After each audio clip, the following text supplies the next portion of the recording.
What's up, CFPers? Welcome to this week's episode. I am so excited to share this episode with you guys because we have three students from our 6 for 6 class and they share so much, so many nuggets of wisdom here that you can take away. Some of the stuff they struggled with, how they got over it, where they came in from. And we have such a unique breadth of experience with these three students specifically.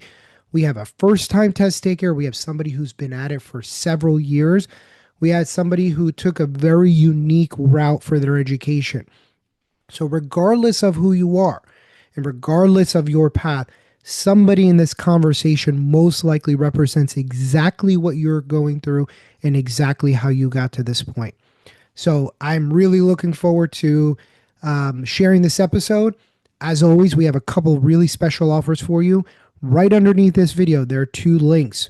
One, if you're interested in joining our class and you want to be a part of a class similar to what Hannah and Brad and Tony were in, please click on the free assessment link right beneath this video. You'll book some time to speak to me directly. You and I will chat as to where you are and see if you're an actual fit for our class. The second thing is one of the key components of our class, which is our question bank. We are offering it today with a 7-day money back guarantee. You don't like it for any reason, no questions asked. You send us an email, we refund you immediately, and we are doing special pricing for right now. So, as always, we hope you enjoy this episode and make this next attempt your last. What's up, everybody? Welcome to CFP Talks. My name is Joe Nissim, and with me, as always, is my brown brother, Mr. Raman Singh. And today we have an extremely special episode. We have three big, bright, shining faces with CFPs after their names now. We have from our last and our July cohort, we have Mr. Brad Porta, we have Hannah Mirando and Tony Nichols joining us today. Guys, how are you? A lot better now. Relieved. Look at the smiles on their faces, man. Look at the smiles on their faces. Pretty incredible having you guys here. Obviously, it's great that we have you now on the other side of the CFP. So, for everybody watching, let's just tell us a little bit about yourself. So, we'll start with you, Brad. Brad, tell us a little bit about where you are in your career and kind of how CFP fits into the equation.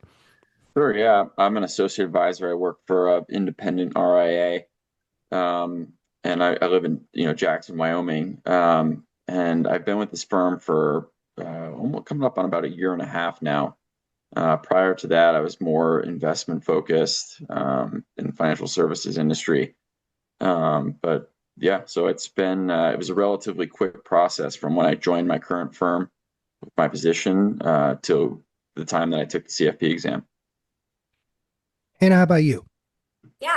I'm a financial advisor. I have been in the industry for about 7 years, so I run a small planning practice, and we had a financial planning focus, but of course, I wanted to get that certification to have CFP behind my name. Been in the industry for a while, but knew that was kind of that pinnacle that I wanted to hit. And that also expands our ability and the work that we can do with clients. Sure.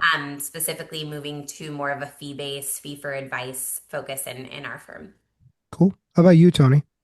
Yeah, so I started my career actually as an annuity wholesaler, and was there for about 7 years. And then over the past 2 years now, as a financial advisor, working with a team. And part of that was working with senior advisors. And one of the biggest goals for them and for me was to get the CFP marks. And as I helped them from a planning aspect, that was really important to joining the team. So. What were some of your impressions kind of walking into the exam? And, I had the benefit of getting to work with each of you guys prior to our class. Brad and Tony we got to work on a fundamentals basis. Hannah, I worked with you on your Series 7, and obviously we did some fundamental work. What were some of the impressions you guys had going into this exam process of this is what I think that this process is going to look like? And how did that change as class kind of progressed? And Brad, again, let's start with you. Yeah, I mean, as a this was the first time I had taken the test, and fortunately, the only time I had to take the test. But I didn't really know what to expect going into it. I'd heard from other people it's a lot of work. It's a big time commitment and everything, which I think was good and bad for me. Like I knew I'd talked to enough people who had taken the exam to know that like, hey, you don't take it lightly. It's not an easy exam. You need to, bear down and get the work done, and it's a lot while you're working a full-time job. But also, that also increases your stress levels a little bit, where not knowing the format of the exam really and what it's about, I think you can get into that, and we Joe set out a pretty good schedule for us, especially as we got closer to the exam in terms of how many hours we should be studying, or typically around that time. And to be totally honest, Joe, I don't know if I followed much of that advice because of that unknown. I was just like, your stress levels are up, and you're trying to you're always questioning whether you're doing enough, Yeah. which is always in the back of your mind. And so it's a real balancing act in that sense. But yeah, I don't know if I answered your entire question there or not, but It's enough. It's good enough. close enough. How Yeah. about you, Ada? Yeah, I mean, I think everyone I talked to before who, is a CFP was like, hey, this is one of the most challenging exams I've ever taken. And I think when I approached you to say, hey, do you prep people for the CFP? You're like, yeah.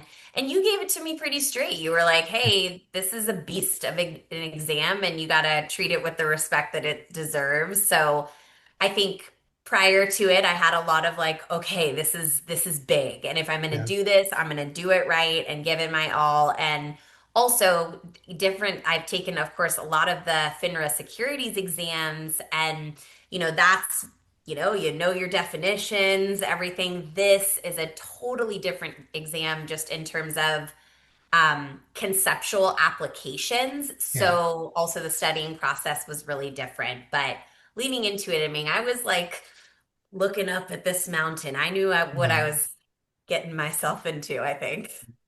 How about you, Tony? Yeah, mine was probably a more unique experience. Having not looked at the material in almost 5 years, I tried taking it during COVID, didn't pass. So when I came in February, I talked to Joe, and really it was at that point we were kind of just taking it week by week, month by month to start. And for me, the big hurdle was I knew how hard the test was going to be, but do I have all the material down? I didn't just go through all the sections. I had the coursework done from, like I said, 5 years ago. So it was really always a thought process in my mind of like, do I really have all the material? And you guys did a great job of like one step by step, section by section, starting to get the little wins and starting to feel confident as we went through the material. So um, but yeah, I mean, the schedule, as they both said, was so important. I had a 3-month-old at the time. I was married and working. So that was a lot all at once. The schedule was super important to stay on track of. It is a lot, and all you guys are saying, mimicking even the way that I felt, and I think probably the way that Raman felt taking the exam is, you're done at 5 o'clock, and if you're on the phone all day or on Zooms all day now, and I took it on it was being on the phone or in front of clients, you're tired. You just like, I want to go to the gym and then I want to go home and eat and watch a little TV and go to bed, and it's hard to stay motivated throughout. And I think it's the impetus of why I believe and we've woven it into the fabric of every tutoring session that we do between Raman and myself is structure equals discipline and discipline equals knowledge. And that's what we really wanted to import on you guys.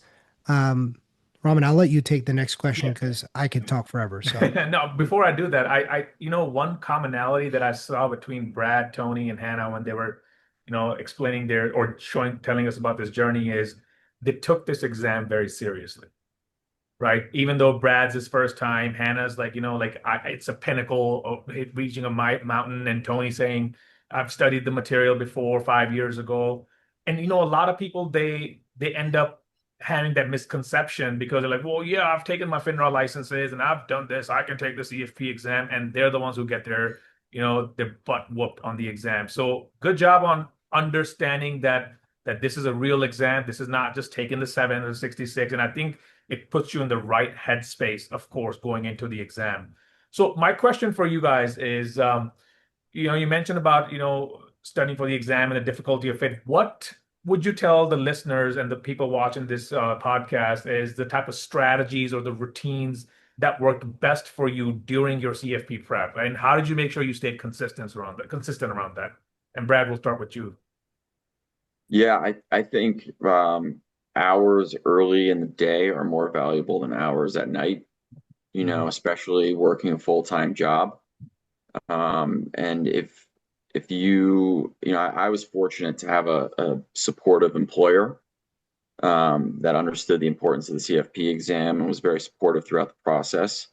So I could manipulate my schedule a little bit where, if I want to use a couple hours in the morning to study, I could, which I found really helpful from a strategy standpoint. And you're trying to take on the topics that you might not fully understand by that point, the more challenging concepts earlier in the day while your mind is fresh. And then, later on in the evening when you're studying, if you have some time to get through the material again, it's that's when you use your flashcards or maybe some of the more passive studying strategies like watching videos.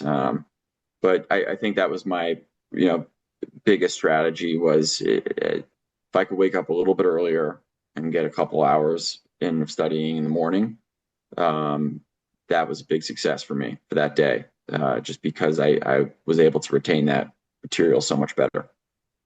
Yes. How about you, Hannah? I mean, most people are prepping, I'm assuming, at least 3 to 4 months out. I think mine was about 3.5 where I really locked in. And like from the beginning, it was letting the people know in my life what I'm doing. People at work knew I was doing it. And, most of us in the industry, like I live and die by Outlook.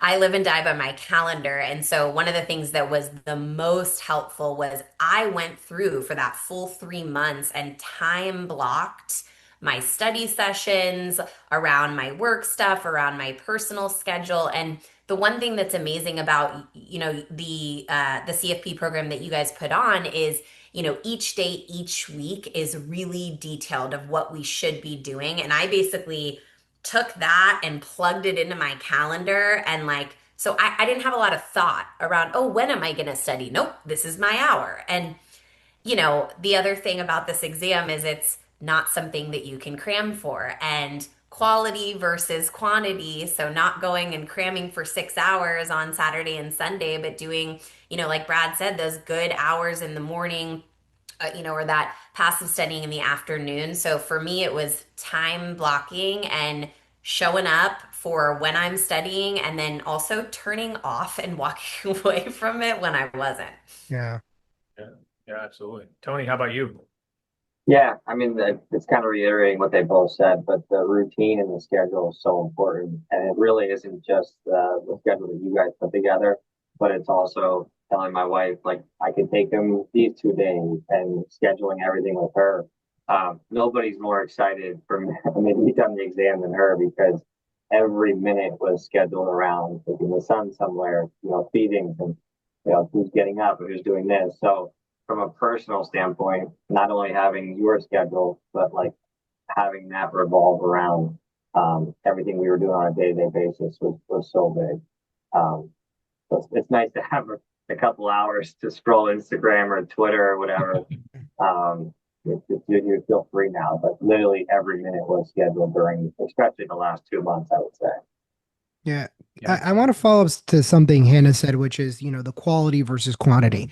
And I think a lot of CFP candidates, this is something I deal with, that Raman deals with, is I put in 300 hours, therefore I should pass. And anybody who takes this exam process seriously is going to put in time. How did you guys create that quality in your studying? Obviously, I said it a lot in class. We kind of went over this type of strategy over and over again. We talked a little bit about distractions, but it's really hard to avoid distractions in our modern world. Like even when you try to get away from something, it's like Outlook somehow notifies you and pops it up on 8 screens. Like I feel like it's eventually Outlook is going to pop something up on my toaster to remind me that I'm late for something again. How did you guys avoid the distraction of your phone, your email while you were studying to get that quality? And how did you guys balance that guilt between quality and quantity? How did you guys know when to walk away at the end of the day? Brad, let's start with you. Yeah, I mean, it's going to be similar answer to my last one. I mean, I like to wake up early, and if you can get up early before most other people are awake and your workday starts, I mean, that's about as quiet, at least for me, as I've experienced throughout my day is those couple hours in that morning, before everyone's awake, when you're able to study and your email's not going off yet, and you can turn off everything else and not have to worry about those distractions, like you mentioned, Joe, and focus on the material, especially as you're having a cup of coffee and you're sharp. That's the quality right there. And then I remember, I would go home, get off work, and I'm sitting there studying, and you just get to a point where you're just like, I'm not retaining anything. But then you start to feel a level of guilt, like I need to keep going. And I struggled with that, where I felt this, like, and I don't know if I've always been an athlete, and you kind of just you're taught to just kind of push through the pain, keep going. But it's a totally different animal, I think, from a physical standpoint to a mental standpoint, right? When you're I doing something agree. like this from learning, where your Right. brain can only take so much, and burnout is a very real thing, especially studying for the CFP, Yeah, I know where we had to force you you to stop. yeah, but you just have to remind yourself, like, hey, come to that realization that this isn't, I'm not retaining anything anymore. I need to put it away. I need to relax, because if I stay up another hour, my mind's still going to be racing, and I'm not going to get as good enough sleep, good night's sleep. Yeah. And that's equally as important, right? If not the most important thing throughout the process. Miss Hannah? Oh, I will say, it's funny. This exam is offered 3 times a year, right? And I remember the decision, and Joe and I had a conversation, do I do this now? Do I wait and take it in the fall? And I made first of all, a really conscious choice of like, all right, I'm doing this now, I'm locking in. And so, if you're thinking about doing this, I mean, you make a game plan and you got to follow that suit. But this exam changed my life in more ways than one. Couple of things I did. I actually deleted my social media apps from my phone. I didn't delete my accounts. I just deleted the app, which means if I wanted to go to it, I had to search it on my phone. Game changer. Also for my mental health, just still haven't downloaded it a month later. It was There it great. is. So I cut out a lot of those like distractions and again that like really detailed calendar. But just like Brad, right, that burnout, one of the things that you kept saying is like when you hit that, go out and take a walk and do this. And at first I'm like, yeah, we run so fast. In my career, I am, locked in, 8 hours a day. And I picked up yoga and Pilates. And that was a healthy distraction that I added in to also make sure that when I was studying, I was studying. When I was not, I was not.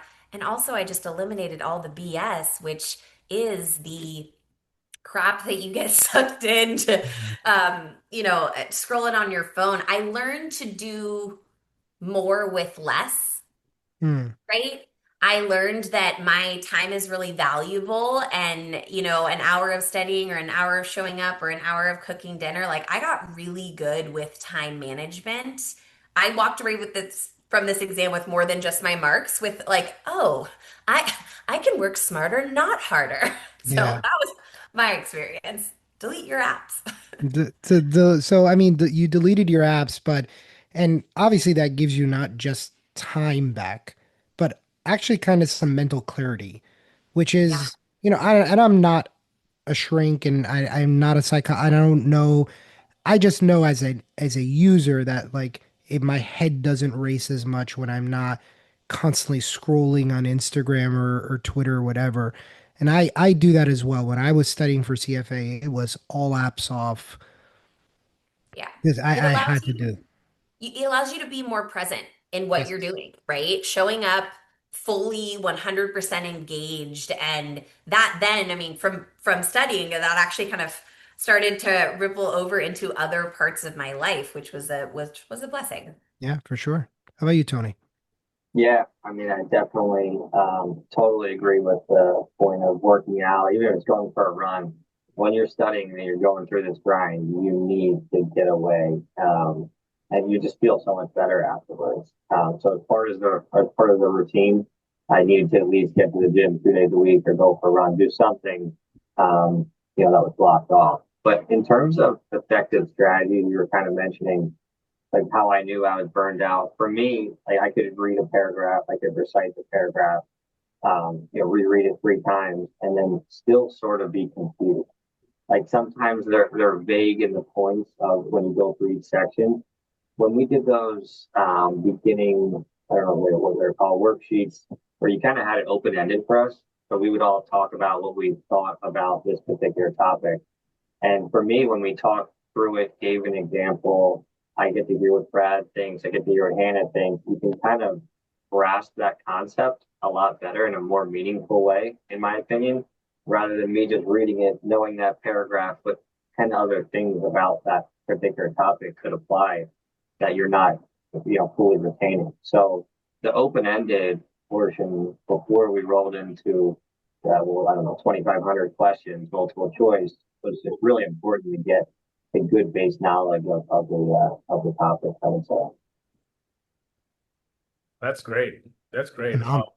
Which actually like sets me up for the next question.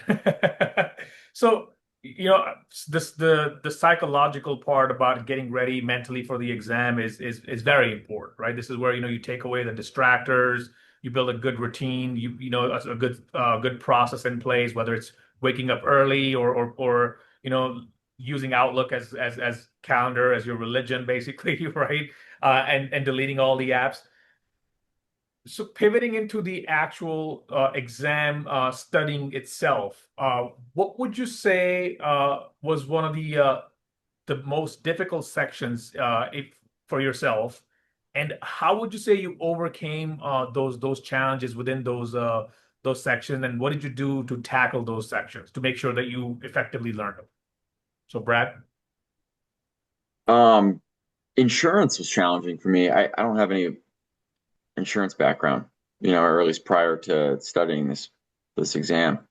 So that was just very, very new to me. And honestly, one of the course material that I had was great. And I had to go back and revisit that quite often, the videos. But what I've also found was really helpful was AI and using a chat GPT just to help, explain some concepts, even if you weren't getting it that first or second time, just, walking through and having chat GPT explain it to me like I'm an eighth grader, right? And then you get the basic concept down, and then you move into, okay, explain it to me like I'm in college, and then explain it to me like I'm studying for the CFP, right? It was ultimately the last step of it. And I think that really helped just to break things down for me.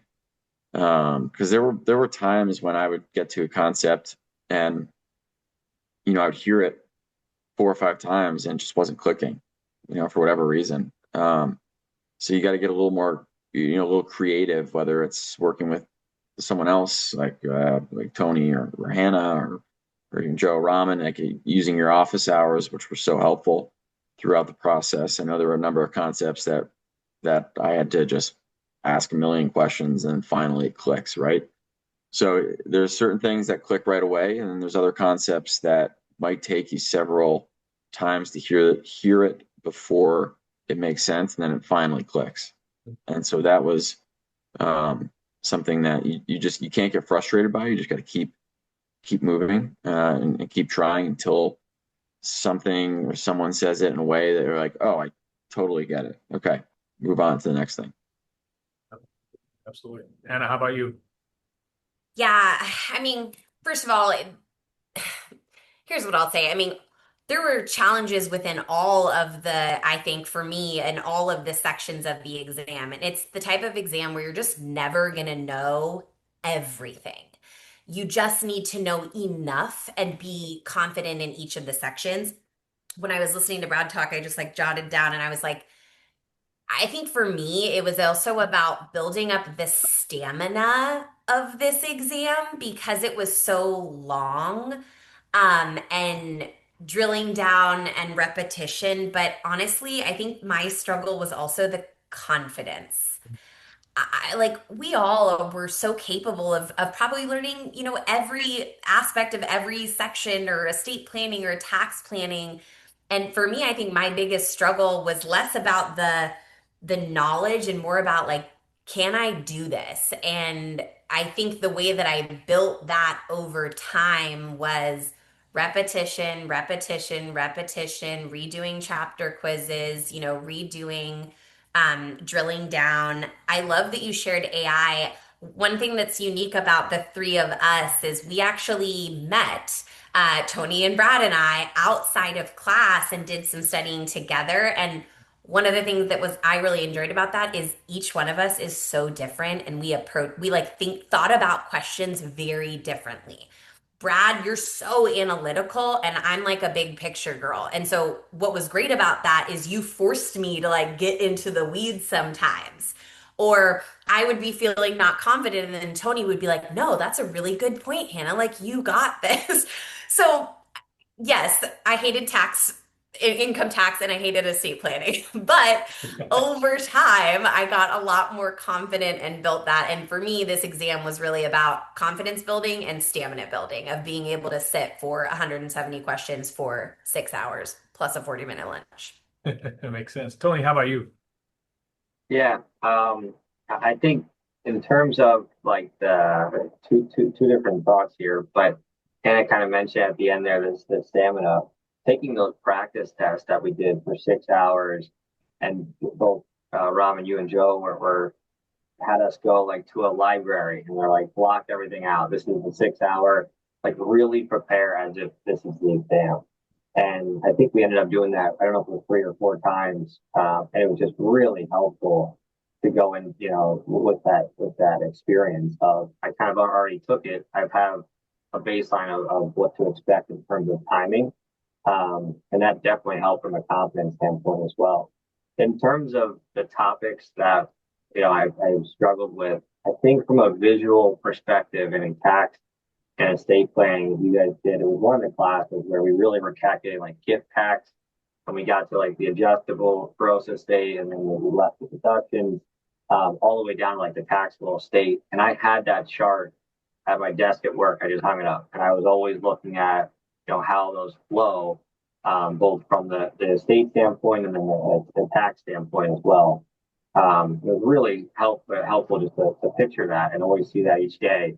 It was those two, and then I had the formula sheet with the X's on the ones we should know, and then or the ones we should or low priority versus the ones that were high priority. Um, that was definitely a game changer. Thank you for that. Yeah. So you guys, Hannah, you mentioned that you guys worked, in groups, and obviously we believe in working in groups. Tell me a little bit about the group dynamics. How did that help? Hannah, you mentioned Brad being pretty analytical, you being more big picture, Tony being somewhere more in the middle between you guys and kind of balancing both sides of this. Tell me a little bit about how the group dynamic, both inside and out of class, because we obviously had a pretty diverse group where everybody in class learned a little bit differently. What do you think helped out of, especially in our first 4 weeks where you did have open answer? You really had to talk things through and figure out what the answer was. Tell me a little bit about what learning in a small group format felt like for you, and where you felt like it helped, and what it gave to you outside of just I had to talk out the answer, which obviously we know is tremendously helpful. But tell me a little bit about what it felt like for you, Brad. Again, let's start with you. Yeah, I think there's no better indicator that you understand the material if you can teach it to someone and do it accurately.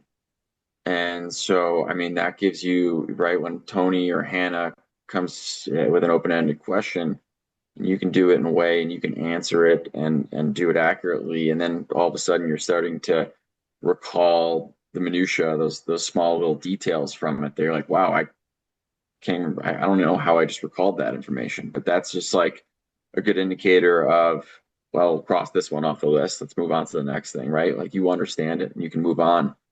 And it's the same thing. I mean, it's again going back to my point about, it might take 6 or 7 times before, for you to hear something before it clicks, right? So I mean, we took, your class, so you hear it there. We originally started with whatever material we took, right? Then we take your class, we hear it again, and then meeting with in a small group like with Tony and Hannah, you hear it for another time, right? So it's just another repetition. Just you're hearing the same material over and over again from a different point of perspective and point of view. And there were a lot of things that Hannah and Tony had said that I was like, oh, like that makes sense, and yeah, I can't. That was, I think, the most important study hack for me was working in a small group and having those discussions with people. So. Hannah? Yeah, no, I agree. I mean, I think it's like you hear, something 7 ways, and then the eighth time you hear it, it clicks. And I think all of us did have different backgrounds and brought different strengths to the table. I remember Brad, like calculating duration and time value of money, and a lot of the formulas for me that like kind of freaked me out because I always hated algebra and calculus, and then I ended up in finance.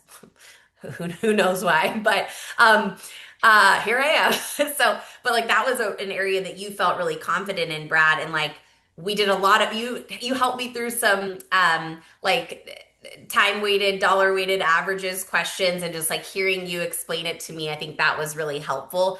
The other thing that I really enjoyed about the group setting is, you know, we're showing up and learning for each other, and that lit a little bit of a fire under my, where to like show up prepared.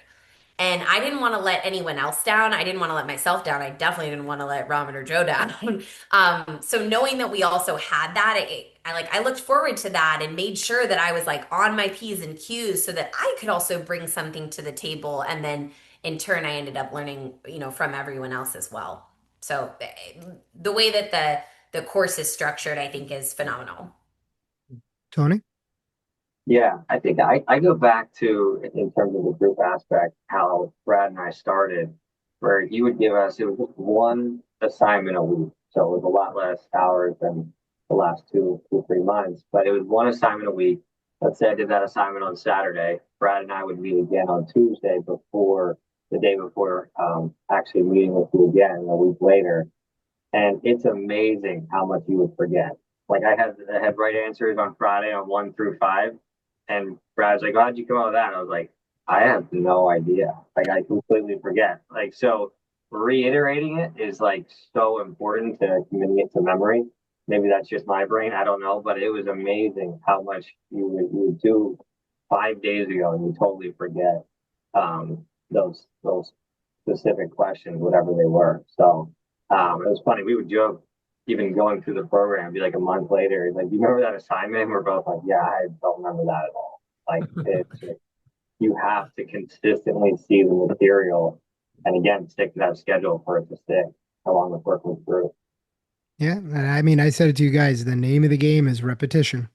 Yeah. Like I said to you over and over in class, because the more you reiterate it, the more it sticks, and it seems like such a simple concept that I think everybody kind of just goes, I'll do more practice questions and that's my version of repetition. But that's not education, right? That's not learning, that's testing. And you guys embraced it. You really did. Like, and especially with you guys who did the fundamentals, like that one assignment. And like, I remember you guys would come in and I'd look at I was like, how was the assignment? You guys be like, it was all right. And then we get into it and be like, well, you're like, I did it on Friday. And then me and Brad reviewed it and I had no idea how we got there. And then we backtracked it and worked it. I'm like, that's learning. Yeah. That's learning because now you guys had to go in, do inspector work, dig into the details, get your hands dirty. And sometimes, again, you read the book or you look at the book and then you do the assignment and it looks really easy. And then you come back and you're going, oh, I don't remember that at all. And Hannah, I said this to you over and over again, which is repetition is going to build the confidence. Yeah. So amazing that you guys embrace it. And I think we have one more question Yeah, and one then more. we'll So wrap. we'll end it with this, guys. You've been through this journey, and as you know, this is not an easy journey, but hey, you've conquered it, right? You've conquered the Everest. Is it? I say that a lot in our podcast. It's like passing the CFP is like hiking up the Everest. So you've done it. Good job. What what type of advice would you give to someone who is starting to study for the CFP exam, right? Whether it's their first attempt or their second attempt, and they want to pass it obviously this time, because as we say, like make this attempt your last attempt of passing the exam. So, what type of advice would you guys offer to those people, Brad? Start early, and I'm sure this has been said a million times in this podcast and other podcasts about the CFP, but this is, I mean, the amount of material is overwhelming. And at some point, you might not start out where you're like, oh, this is manageable. But then you get to a realization point at some point throughout the process of like, wow, there was so much material on this exam. And, you just I hope for anyone that's getting ready to take the exam, they don't realize that 4 weeks before the exam. They realize that 3 or 4 months before the exam. And that way, I mean, it was so helpful with Joe's class of having that structure and having, it helps you get into that routine and having assignments due and the accountability.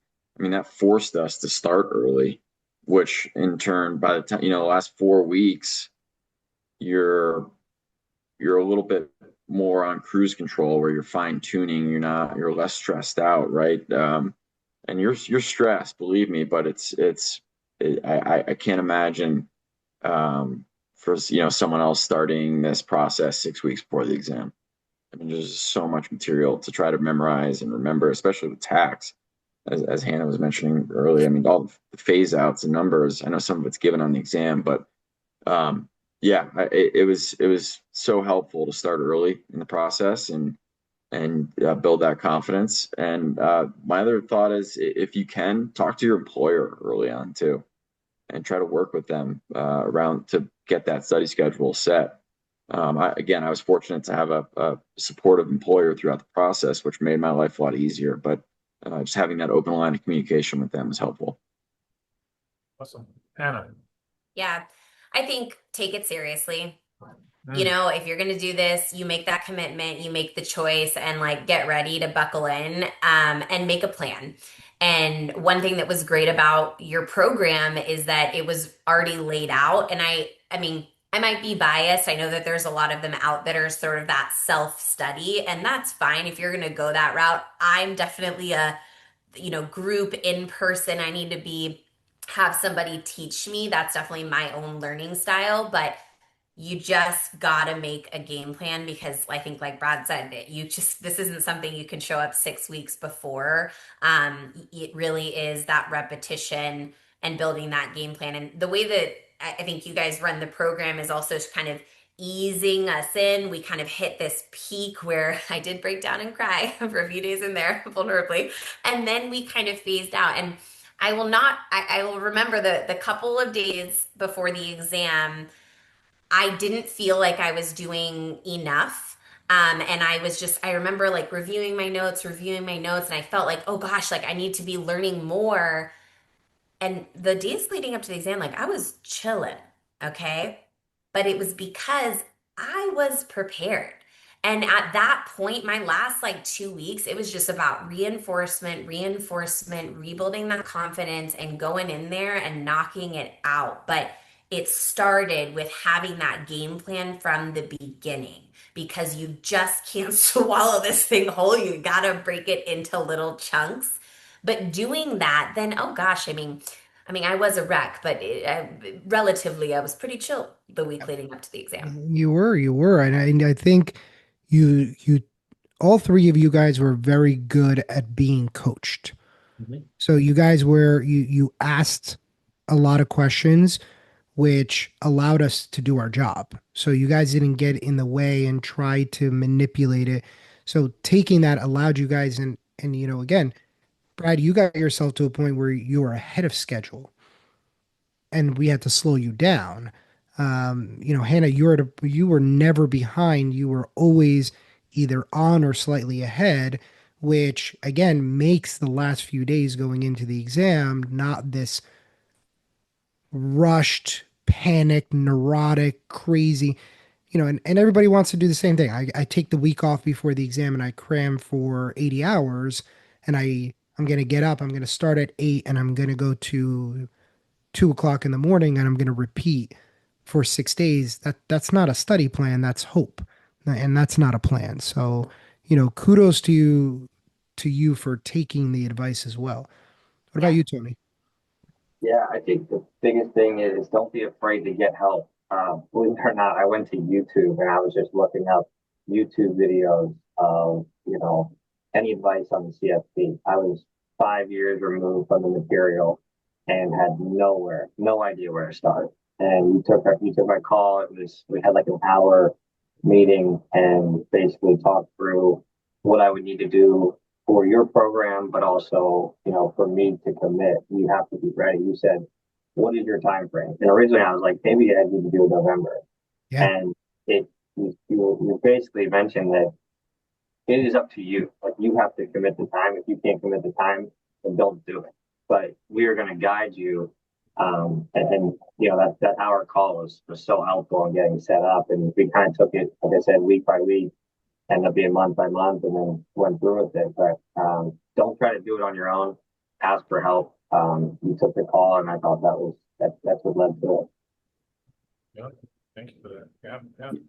Yeah, one other point I just want to add real quickly about starting early that I didn't mention, but I was burned out 4 weeks before the test, and that's when Joe, you're like, you take a day off. I ended up taking 4 days off, and that was the best thing for me, honestly. And if you start 5, 6 weeks before the exam, you probably can't do that. You don't have that luxury. I You mean, don't have that luxury. think about the luxury that you had that you could take a long weekend off and it made no material difference to your study plan. Absolutely. And it was just a total mental reset. Where I remember I was sitting in class one day and like just the recall wasn't there. I wasn't understanding the material. And that's when I was like, I need a break. I need a rest. And 4 days it felt like a long time. But looking back on it now, I mean, that was one of the best decisions I made going into that final stretch. I remember Brad came into the class after that reset. His looks just changed. He was just like fresh, like he was just kind of ready. And before that, he was just kind of like, "All right, guys, I'm here." Like, dude, you need some time off, man. I'm here. What's next? All right, I'm at your mercy. Like, all right, let's just relax a little bit, man. Yeah, absolutely. So, what are you guys looking forward to most? And we'll close with this. What are you looking forward to most now that you do have your CFP? Brad, let's start with you. I was in a conversation, or I was in a client meeting the other day, and there was like 3 topics that came up within that meeting that pertained to this. I just was right in line with the CFP and what it was teaching us and what I learned. Where I just like that clicked for me. Where I was like, this was so valuable. If I had not gone through that process, I would have had no idea what they were talking about. But that was really the first time post test where I was like, okay, like everything I just put all that time and effort I just put into it was worth it. Amazing. Sure. Yeah, I mean, one, it's I feel amazing. It's a badge of honor. I mean, it's a few percentage of people who work in our profession that, have their CFP. And yeah, I mean, it's funny. I talked about building up confidence to pass the exam, but coming out of it, I mean, just my learning curve and the knowledge that I walked away from was I mean, substantial. I feel more confident and more prepared to like show up in my everyday work, right? I am client facing. What we do is a tremendously noble profession, and it's also one that, people are trusting us with coming with the right information, with the right recommendations, and going through this process. I mean, it made me a better person. It also allowed me to be a better advisor, um, and be able to go and say, hey, like your advisor is a CFP. Like I have put in the time and effort. I am aware of all these different aspects of planning. And if I ever come across a hard case, it's like, okay, at least I know where to start, and what road to follow to go and find that answer. So I'm excited about, not to sound cheesy, but like what I get to really bring to the table, for my clients and my team and my career long term. Amazing. Tony? Yeah, I think that's a big one. In our firm, we lead with financial planning. Every client we have has a financial plan. So being introduced in meetings and for our senior advisors to be able to say, this is a certified financial planner, in the future, not yet.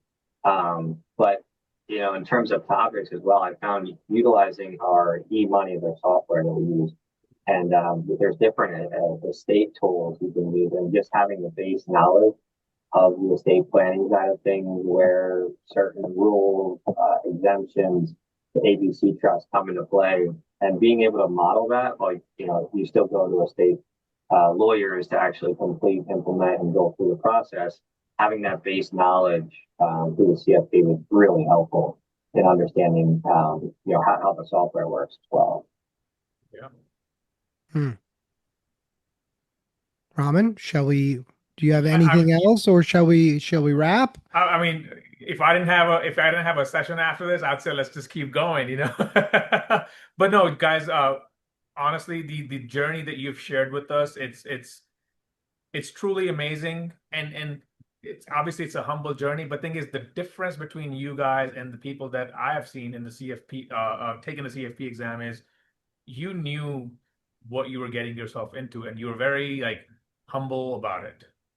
And I feel like that is a huge factor when it comes to preparing for the CFP exam, because you're not just going in cocky and thinking, oh, I got this, or starting like, 5 weeks before the exam because you have your CFA level one. Trust me, I've met people like that before, like, oh, I got my CFA level one, I can pass the exam. It's like, I've, Easy on the CFAs, guy. hey Well, man, I'm just saying, I've seen CFAs fail the CFP exam. Dead True. ass, So good job, guys. I mean, I'm very proud of this group, because I think you guys utilize all the resources to your potential, and you just didn't take no for an answer. yeah, there's a lot of talking to myself in the mirror. You can do this. Even during the break Yeah. at the exam. Yeah. Oh, I can tell you guys that I am extremely proud of you, because you are the exact advisors that I came into this industry and started this review program for. You guys take it seriously. You're doing it for all the right reasons. You know, the reason I came into finance, and I share this story very seldom, is my pops passed away when I was 11. My mom was sold into three variable annuities, which she could not remove the money from. I was 11. That made for a very tumultuous childhood in finance, financially speaking. And that's why I went into finance, and eventually I got my CFP very early on, because I was like, I never want to feel that way again. And to see the work and the effort that you guys put in for the right reasons, it's pretty tremendous. This is why we do what we do, to give you the platform to do what you do, because we want you guys to walk in being financial powerhouses, going, I'm not just going to sell you an insurance product because I work for an insurance company. Or I'm not just going to sell you an investment product because I work for an investment company. I work for an investment company. And being a CFP gave me that autonomy to be like, well, we can charge clients in multiple ways. We don't have to do it with a single product. You guys were tremendous. You were coachable. You worked your tails off. You took it seriously. You did the work. more importantly, you guys were wonderful people to have in class, and we loved every week of teaching you guys. Like Raman and I, throughout the process, we were like, we love this class.